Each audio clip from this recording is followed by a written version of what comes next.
Hi, Blair here with MXAM, and I've been going through our member experience manual. But the reason I'm doing this comes from an article about a month ago, maybe a month and a half ago. Question was, what can you do to raise your Net Promoter Score? I said you can focus on the experience and let the score kind of follow. And you know that, because a lot of people just work on raising their Net Promoter Score. So I started to talk about our member experience manual, which was in its 5th edition, started about 15 years ago, and the guidance that we give all frontline employees, and some of the logic we give them to use to make their own decisions on delivering a great customer experience. And I'm working on our freedoms and obligations. We have 9 of them. I went over number 1 last time. Feel free to do whatever you think is right to make the member happy. That's your freedom. Your obligation is to stay within our values and principles. Number 2, you are free to challenge any process, policy, or system. Free to challenge any of them. Obligated to work within existing processes and systems. And managers can use these for coaching. So for example, we're system oriented. Let's say you have a system set up for how workouts with your training department are, memorialized, put into a library, and then reused. Let's say you have a system around that. And you're hiring trainers, and you hire a new trainer, and they have their own system that they begin to use that maybe doesn't contribute to the pool, the library pool.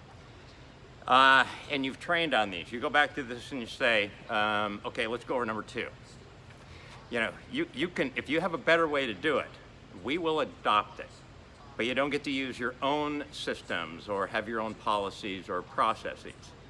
So what we're trying to do here is get people to create incremental improvements to existing processes, policies, and systems, to be able to contribute their ideas and know that if it's good for the member, it's good for the business, it's good for the employee, we're going to adopt it.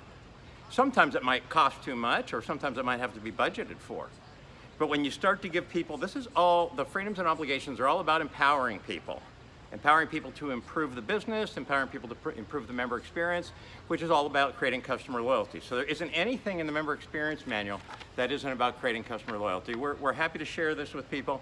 I'm going to be rolling through the 9 freedoms and obligations as we go.